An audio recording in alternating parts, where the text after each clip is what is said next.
The warmth and gaiety of a successful party. The pleasure of friends amongst friends. The anticipation of new and interesting people to meet. These are the elements of an enjoyable evening. These are often the memorable occasions in life. This is a story that started at a party, gay, joyous, festive. This is a story of a party that ended with fear and horror. It was a cry for help Sherlock Holmes will never forget. It was a lovely party. Wonderful party, Janet. Good night, Russell. No one deserves happiness more than you and Russell. Thank you, John. Good night.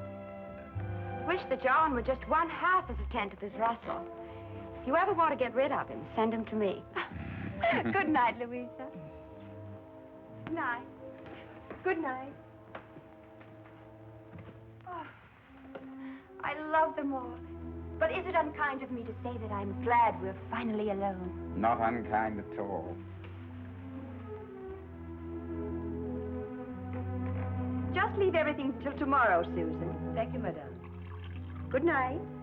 Good night, my girl.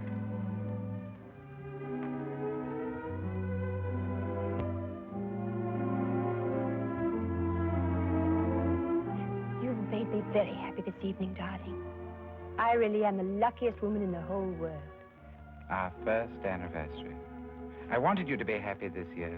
It couldn't be any other way with you. It might have been. Impossible. There may be a deep and dark side to my nature. Of course there is, darling. All interesting men have dark sides to their natures. Possibly even black. Oh, most certainly black. I'm a murderer. Of course you are. More than once. Innumerable times, I'm sure. 7 times. And are you going to murder 7 times again? Once again. Anyone I know? You? Oh, wonderful. And will you give me warning? I'm giving you warning. Will you kill me with kindness? No. Like this. Russell! Russell, you're hurting me.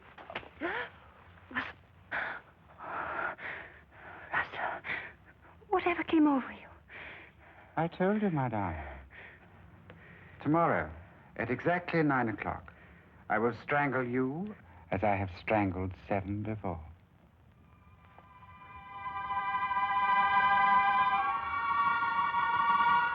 You're serious?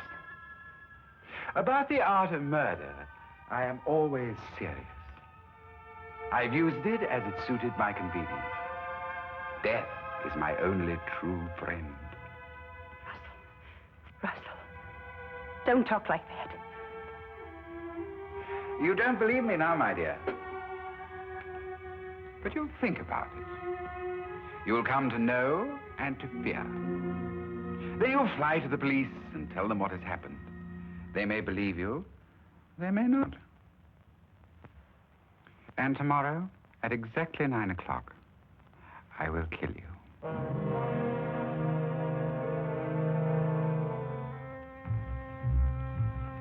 Good night, madam.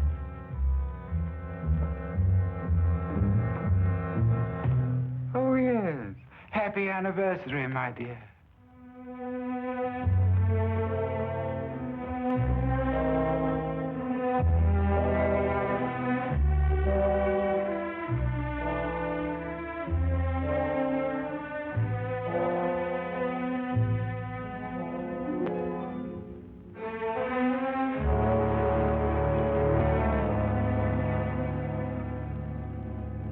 Suppose you tell us the whole story as it happened.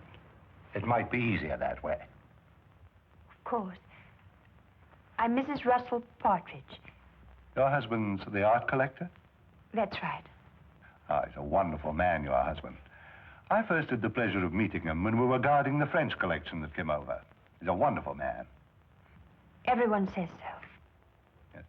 Now, Tell me what's troubling you, Mrs. Partridge. You can rest assured that for your own sake as well as your husband's, Scotland Yard will do everything it possibly can.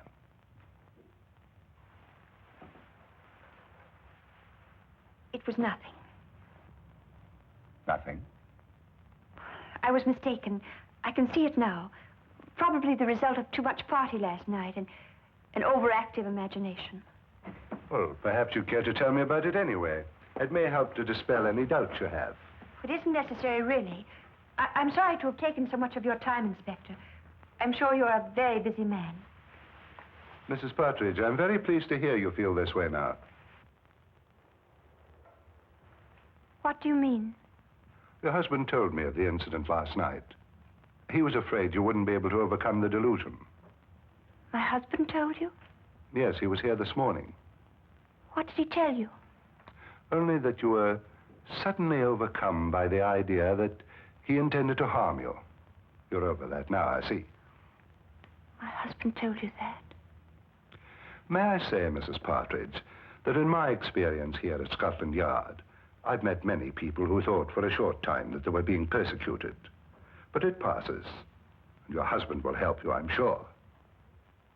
I'm sure. Thank you, Inspector.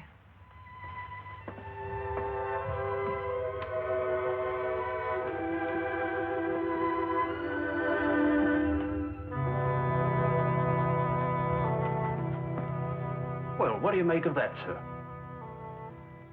Follow, Wilkins. Very good, sir.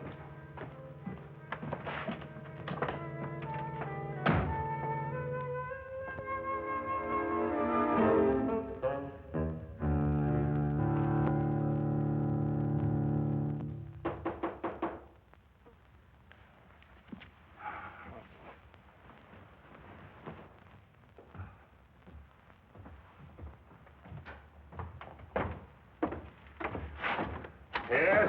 Oh, Is this the flat of Mr. Sherlock Holmes? yes. Mr. Holmes has just gone downstairs to look for Duncan. Won't you please come in? Thank you. Oh, please excuse me.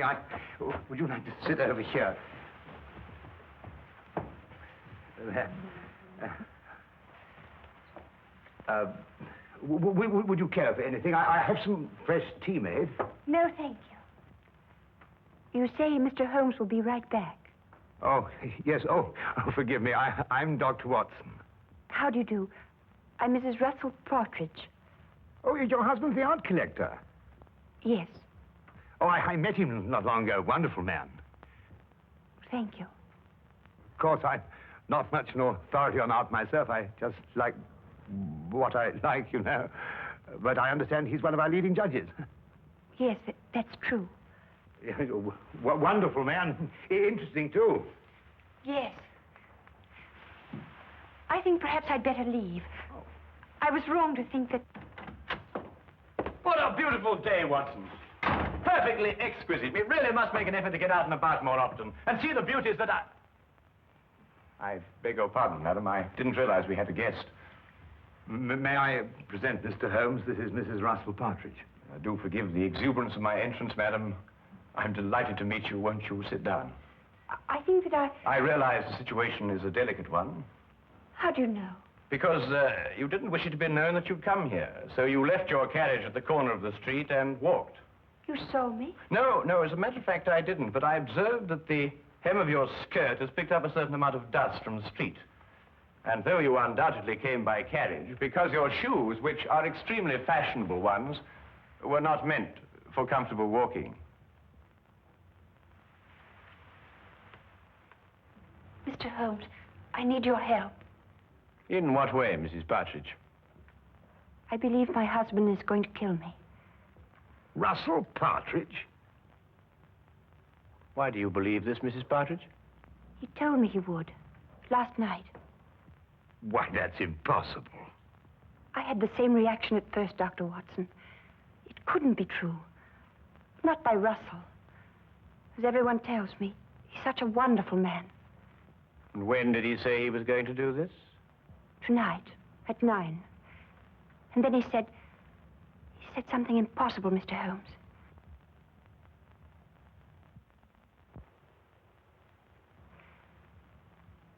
He said, I would be the 8th.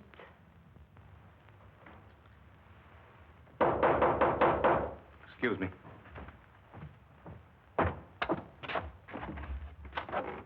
Hello, Inspector. What do I do for you?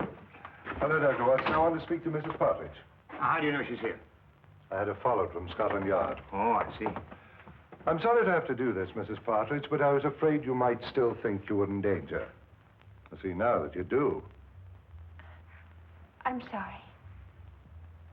But Lestrade, Mrs. Partridge has just told us that her husband is going to kill her tonight at 9 o'clock. Mr. Partridge came to the yard this morning to tell me that his wife was going to call on me. How did he know?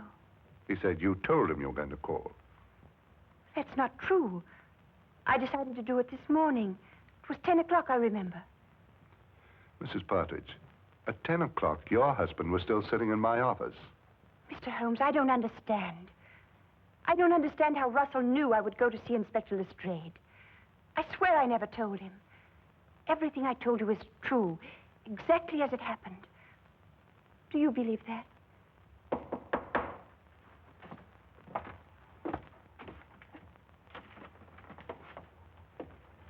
Excuse me. My name is Partridge. I believe my wife is here. Yes, indeed she is. Will you come in? Russell. I'm sorry I'm late, my dear. I was detained at the gallery. Are you ready to leave? How did you know I was here? How did I know you were here? Yes. How did you know? But you said you'd be here. You told me to meet you here. Have you forgotten?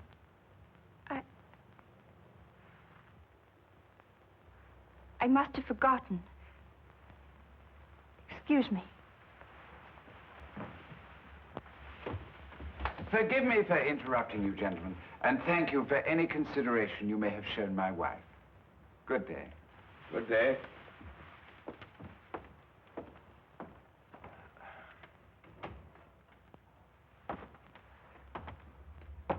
Well, I'd say that young woman was heading for a complete nervous breakdown. I've seen these delusion cases before. A very interesting man, and a very distinctive one. When I went down to the tobacconist, I wondered why he was standing at the corner of the street, watching this flat so intently. And now I think I know why. Yes, indeed, a very, very interesting man.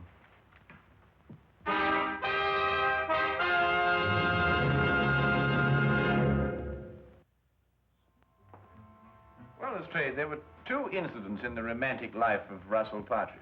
In the first case, his fiancée ran off with another man and was never seen again.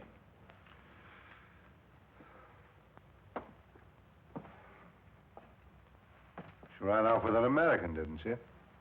Was this confirmed or assumed, Lestrade? Well, I don't know. And in the other case, he was left at the altar, I believe the expression is. Yes, that's right. Was that girl ever heard of again? She ran off with a South American, I believe. But really, Holmes, it just isn't logical. If Russell Partridge really intends to kill his wife, he's not going to tell her about it first.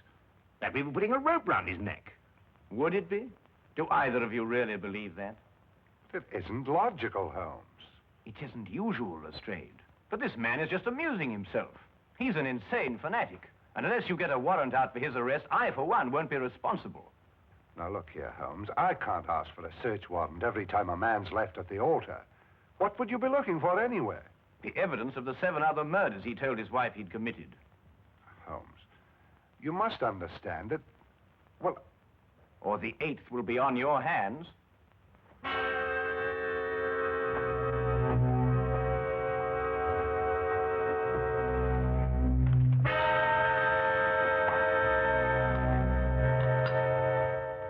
Going completely against his own judgment, Lestrade had the search warrant issued, and Scotland Yard entered the Partridge house and searched with the thoroughness and efficiency that only that organization was capable of. From basement to attic, no wall, no object was left without meticulous examination. Holmes directed the entire investigation. I have never seen him so intense, so insistent, and at the end, so completely frustrated. If Partridge was the criminal Holmes believed, there was no question he had won.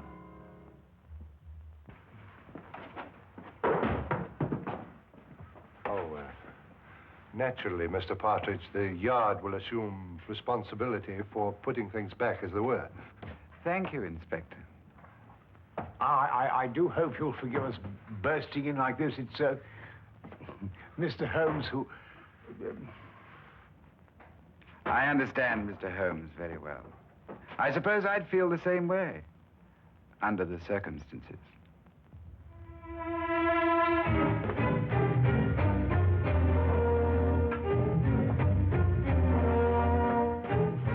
What time is it, Watson? A few minutes after 7, 5 minutes since you last asked me. It's there, Watson. It's there. I'll swear it's there. What's there? The evidence that Mrs. Partridge isn't lying. That her husband is a murderer. It's in that house somewhere. I'll swear it. But you've searched all over the house, Holmes. You've measured every inch of it. I know, Watson, but it is there. I've overlooked something.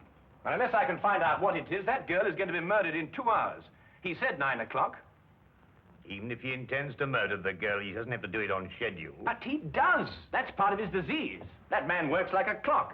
He tempts the police by having the victim report the murder in advance, and then he has to complete his game by murdering on the moment, the exact moment. Ah. Now where are you going? Out. That I can see, but where? For a walk.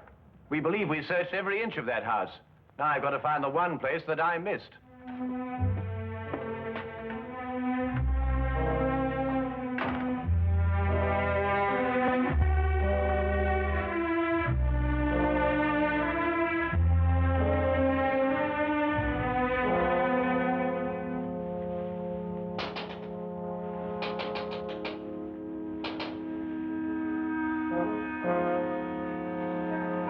Mr. Holmes. Good evening, Mrs. Partridge. I realize the entrance is somewhat unconventional, but then so are the circumstances. I believe I made the climb unseen. What are you doing here? I want to prevent you from doing this. I can't stay here. You must. If I stay here, kill me. Mrs. Partridge, I know your life is in danger, but if you leave here, I can't guarantee your safety. If you stay and help me, we may yet have a chance. A chance? Yes. It's my theory that your husband will try to... Janet!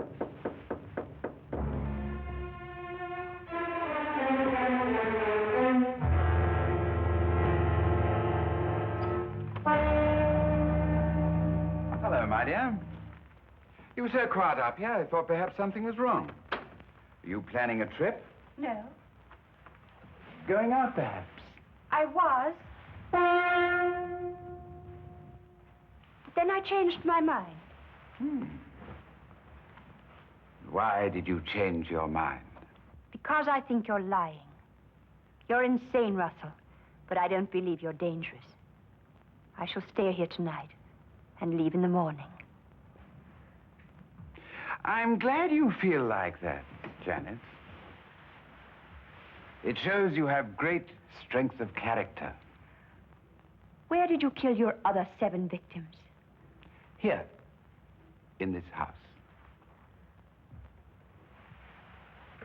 How did you dispose of their bodies? The bodies are still here. But the police searched the house. I know. I watched them.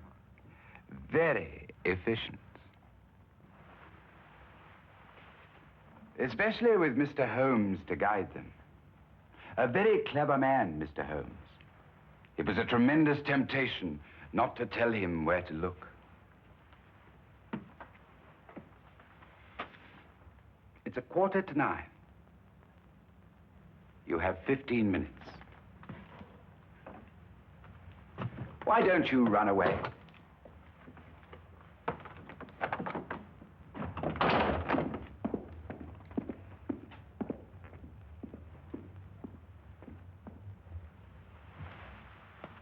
Very well done indeed, Mrs. Partridge. I must apologize for the oversight. What do we do now? Now we wait.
last I remember it.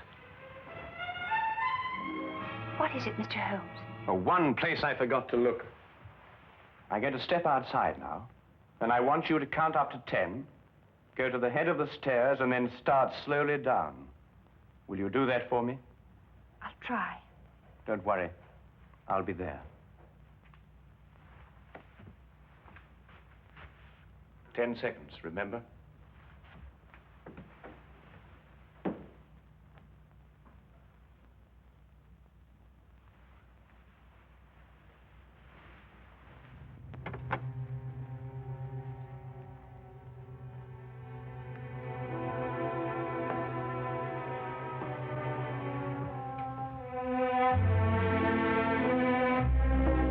I admire your courage, Janet. Aren't you afraid? No. I don't believe you. I think you are afraid. No, I'm not. The others were afraid. Don't take that last step. How did you get in? The important thing is that I'm here, and that your wife is safe. And because of your premature revelation of yourself, so am I. I'm sure it is not against the law of England to walk up the stairs in one's own house. Besides, my wife is completely unharmed. And the other 7, Mr. Partridge? What other 7, Mr. Holmes? You searched this afternoon. The other 7 exist in my poor wife's sick imagination. Yes, and in mine, too. I know where they are now. Really?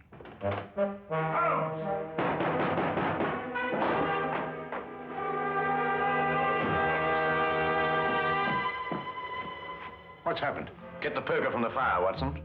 Poker? Yes, the poker.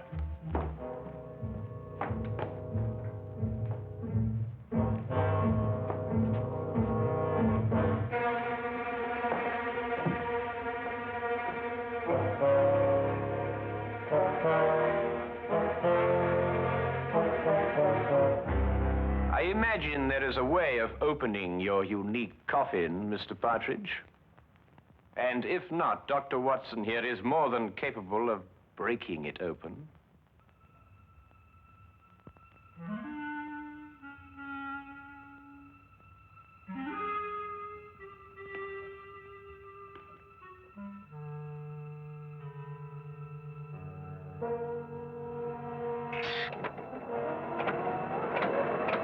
Oh, good Lord! The mortal remains of his 7 victims, Watson. Each step a coffin, and each coffin a monument to the most insane killer I have ever met.